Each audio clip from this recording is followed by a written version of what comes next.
actually came to Marks, Mississippi. Dr. King walked the street of Marks, Mississippi, and I can remember a street that was called Cotton Street. And Dr. King visited that street, and he was appalled at poverty here in March, and I'm talking about the United States, not necessarily a foreign country, but the United States, where we're supposed to be so lucrative and everything, we're supposed to have all the needs met, but that was poverty. They must stop and do something about this poverty, this outrageous poverty we have in the country. When King was killed, the south side of Chicago blew up. And we didn't know what to do. We didn't know how to respond. It was a definite blow. I mean, for a long time, our sense of direction was lost. Understand this now. He brought us together, okay?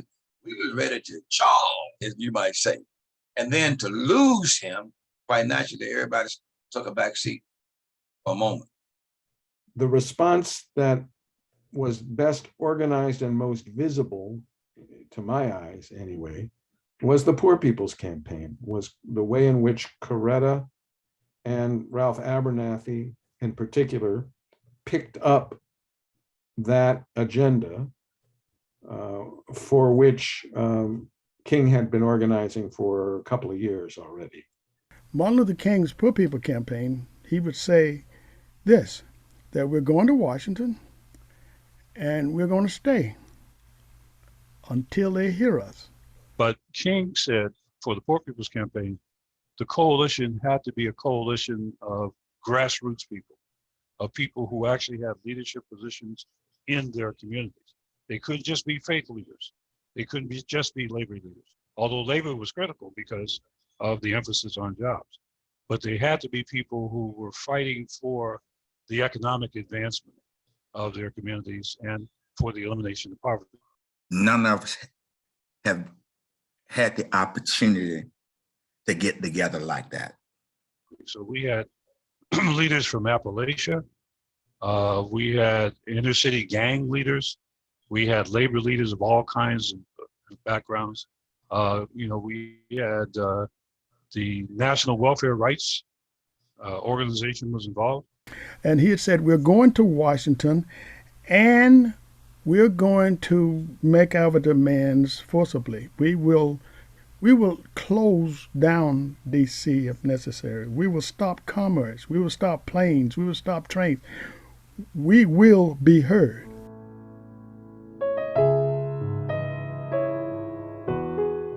When King came to the campus, he wanted us to come to the Poor People's Campaign, and he urged us, if we were coming, to come by bus or car. He did not want us to fly. And the reason for that is he wanted the folks at the Poor People's Campaign to model the humility that he modeled. He said a lot of people are going to be arriving on the mall and in Resurrection City on mule trains and buses and family cars. And, many of them will be broken down and in a state of disrepair. So if you come flying into the airport, and you rent a sleek looking car, you're going to be looking kind of out of step with the image and the visage that we want to project about this campaign. It began with about 12 Greyhound buses, okay? So 12 Greyhound buses was loaded, and I stood right in the yard of my house, our house, and saw all the buses going through. I mean, a big deal now. And then that was the first wave. The second wave was the mule train. So my father, before he knows it, he's calling around, trying to locate mules. He starts calling around, buying up mules. And then suddenly the price of mules is jumping from like $75 to $125. And then the FBI starts calling around, thinking, look, why is Dr. Cashin trying to corner the market on mules? It gets comical. You can see it. So he ends up buying, the wagons. he ends up paying for the transportation of them down to Marks, Mississippi. But I had classmates, amen, that were on the wagons, classmates that went on the bus. I had strict parents, quite naturally, they would not let me go. But I saw everything started south of Marks, and then it came all the way through Marks to Highway 6 to Batesville, Mississippi. I was just stunned. I was overwhelmed by the people. And I didn't realize that that was the kickoff of the Poor People's Campaign. When I know anything, there's two mules hooked to a wagon, and Abernathy he's standing outside the door where King was murdered. And they're putting a plaque there, and all these photographers from all over the world, reporters, and before I know anything, we marching down the street. Have you ever smelled mule dung? I'm not sure if I could identify it as such. Okay, so I just remember a very potent smell sitting up on the mule wagon with my mom and some boys, and the pervasive smell of mule dung. Here's the picture. You see, that's me. And they started talking about the different caravans of people who were going to come in from the four corners of America to Washington, to the area between the Washington Monument and the Lincoln Memorial as a reflecting pool. And going from the Lincoln Memorial going from the monument to the memorial, Lincoln Memorial, on the left side of the reflecting pool, they were going to build this city called Resurrection City. They were bringing these poor people from the four corners of the country to Washington to petition the government to make their lives better. Marching and all is fine, but we need to deal with the economics of the country. We had to get serious about it all. And we pulled up outside of Resurrection City. A young Black minister comes out to greet us, and we're all sitting there. We got this is my bus. There were two buses, and people said, "So who's in charge here?" And everybody looked at me because I was the one that talked everybody into going. And then he said, he says, "Now, does everybody know about nonviolence? Because you got to take a pledge about nonviolence coming in here." And I said, and I looked at it, I said, "I don't no, we have not really done much training in nonviolence," is what I said. And he says, "Well," and I was a little worried they would send us back home or something. Okay, so when King was killed, there was a resolve to continue the campaign. And one part of it succeeded, and that is bringing people to Washington to inhabit Resurrection City. So as many people eventually came and were inhabitants there as Martin Luther King had planned.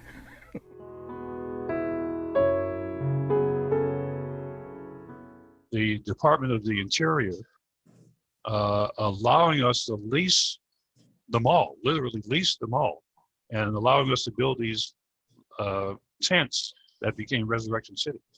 That was remarkable in itself because the congressmen, especially those from the South, did everything they could to discourage the Interior Department from doing that, right? But they did. They issued the permit, so we had to actually build these things to a certain specifications. They had to have certain sanitary facilities and access and regress and all of that. And they could not in any way impede public access to the mall. So if people still wanted to stroll the mall, they were permitted to do so. And we became the tourist attraction during that time. You had these 2x4, 4x8 sheets of plywood, and they made A-frame houses out of them. You know, no air conditioning, nothing. I think it was almost like a little town. You know, it had 3,000 people at the height. That was bigger than the community I lived in North Carolina. It was a real community for many people, and it was so many people had never been to DC before.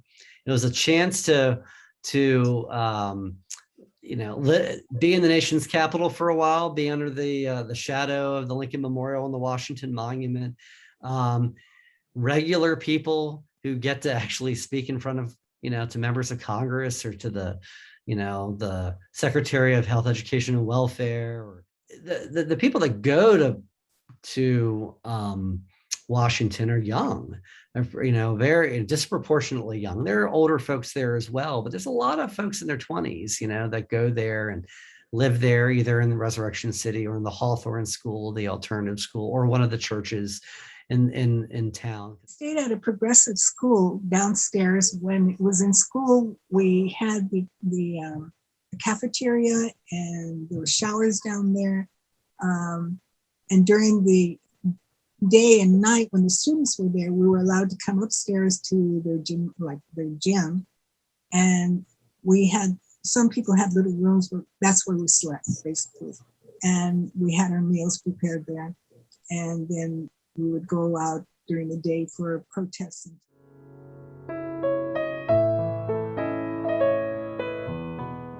The campaign actually lasted about 42 days, and it rained 29 of them. So the place was a muddy mess for most of the time. There was unrelenting rain the week before and the week of. And so the whole mall was awash in mud. And this had been planned as a tent city, which means a tent on the ground without a floor. So after the first day, some men built boardwalks out of just found scrounged lumber so that people could walk on boards instead of in the mud. But my biggest memory is the mud. But that summer, it seemed like it rained every other day. That land, which is low land anyway, because that part of Washington was below sea level until the Army Corps of Engineers came in and built some stuff up. But it was just a mud field down there. They had to put down grates and things for people to walk on. It was just awful, just awful. It was muddy the whole time. It rained the whole time. So clearly, not having Dr. King's direct line to God hurt us on terms of the weather. What I saw at Resurrection City was people trying desperately to get by and stay dry. And because it had been raining for a long time, and it was just, if you stepped off the plywood that had been placed in the mud, you just sank. And the mood was like that too. It was heads down, and if you had a coat, you had it buttoned up to the neck, and there was nothing giddy about it at all. As the summer wore on, and it got hotter and hotter, not both in the climate and politically, people began to lose patience a little bit. Some just felt that the Congress wasn't listening. The White House in some ways wasn't listening. The local, the state and federal officials weren't listening. Even some of the leaders of the campaign weren't listening. So they became a little disillusioned. And some just left. They just said, okay, we're packing up our stuff and we're going back to where we came from. Others felt that they needed to leave the mall and go to the streets of Washington. But people really began to leave in June, late June, early July. And I think it was a combination of things that got them to leave. And yes, there was some confusion and there was some turmoil, but there were also many people who left resolute, that when they got back to their communities, they were going to do something about poverty in their communities, about joblessness and discrimination in their communities.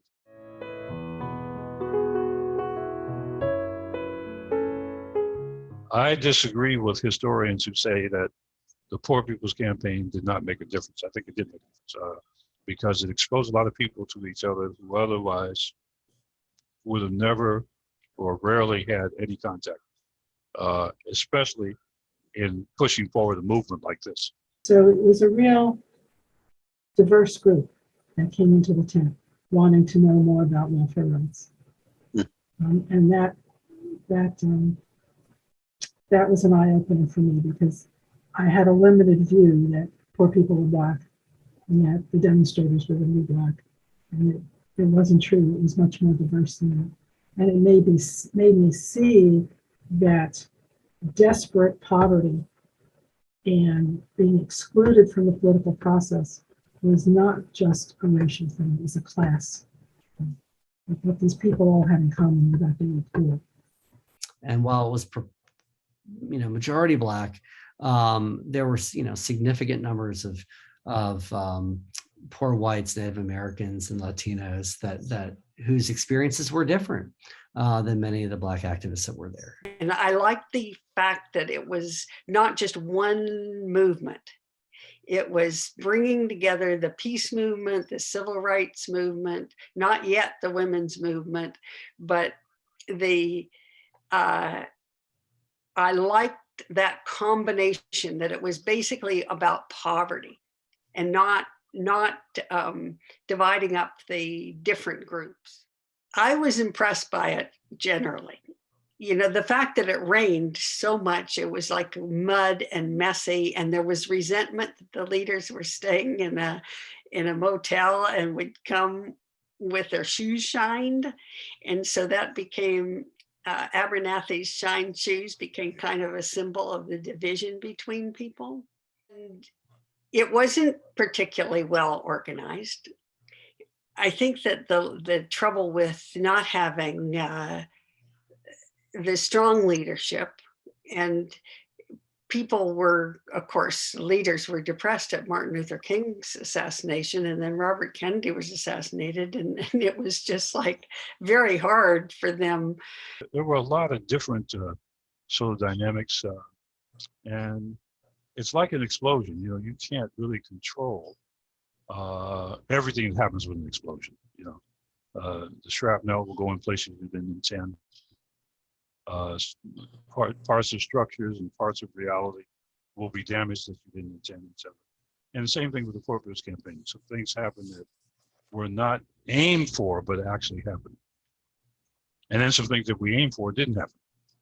If the goals were to bring the issues of poverty and exclusion to America, I think we did that. Number one, it got attention. Okay, it did get attention. People tried to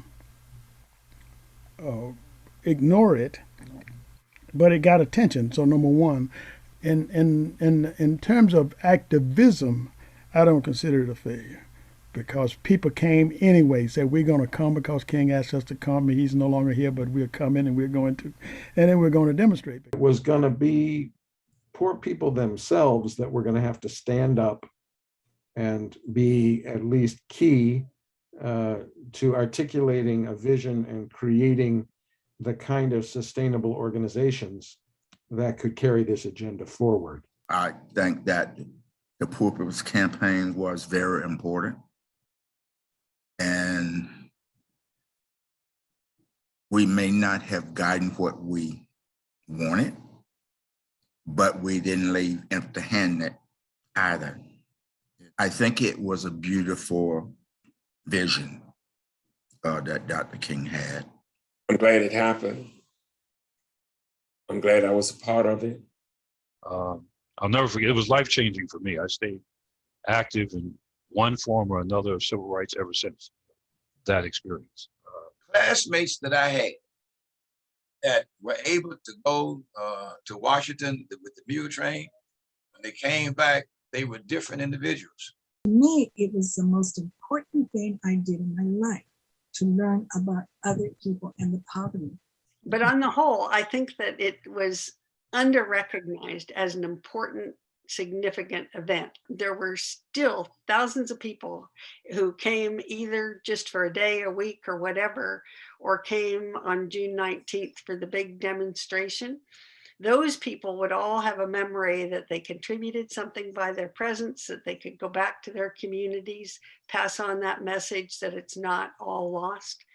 So I think that it was still absolutely worth doing, absolutely worth documenting. No one had ever heard of it.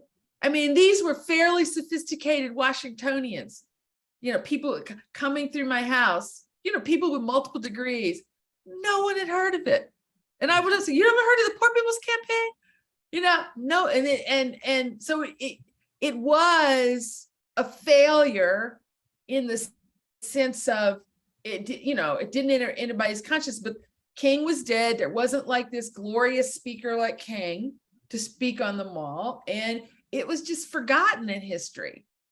Resurrection City is often seen as synonymous with the Poor People's Campaign, but it wasn't. The campaign, in a sense, continued well after Resurrection City was shut down on June 24th. And when the police came down and knocked everything down that morning. This is about being both poor, working class and Black. And so the Poor People's Campaign kind of notion doesn't disappear when Resurrection City comes down. The only life worth living is to be engaged with the struggles of the time, right? And standing by on the sidelines and watching things happen or not happen was just not the way my parents felt they could live. And you know, they had a lot of joy. That if we stood up and made ourselves visible and put emphasis on being poor, emphasis on things that we didn't have according to what other communities had, that it would bring about a change. If they had it to do it over again, they would have done it. And maybe they have regrets, but I don't, you know, whether it worked or it didn't, it had to be done. That was their attitude. We will not let it die. And we will not let it die because Marks, Mississippi is the only town, the only county that can claim the mule train. It started here, it belonged to us, and we're going to continue to emphasize what it means to our children and our children's children. So you haven't seen anything yet. We're not dead. We're going to still continue to move for greater good.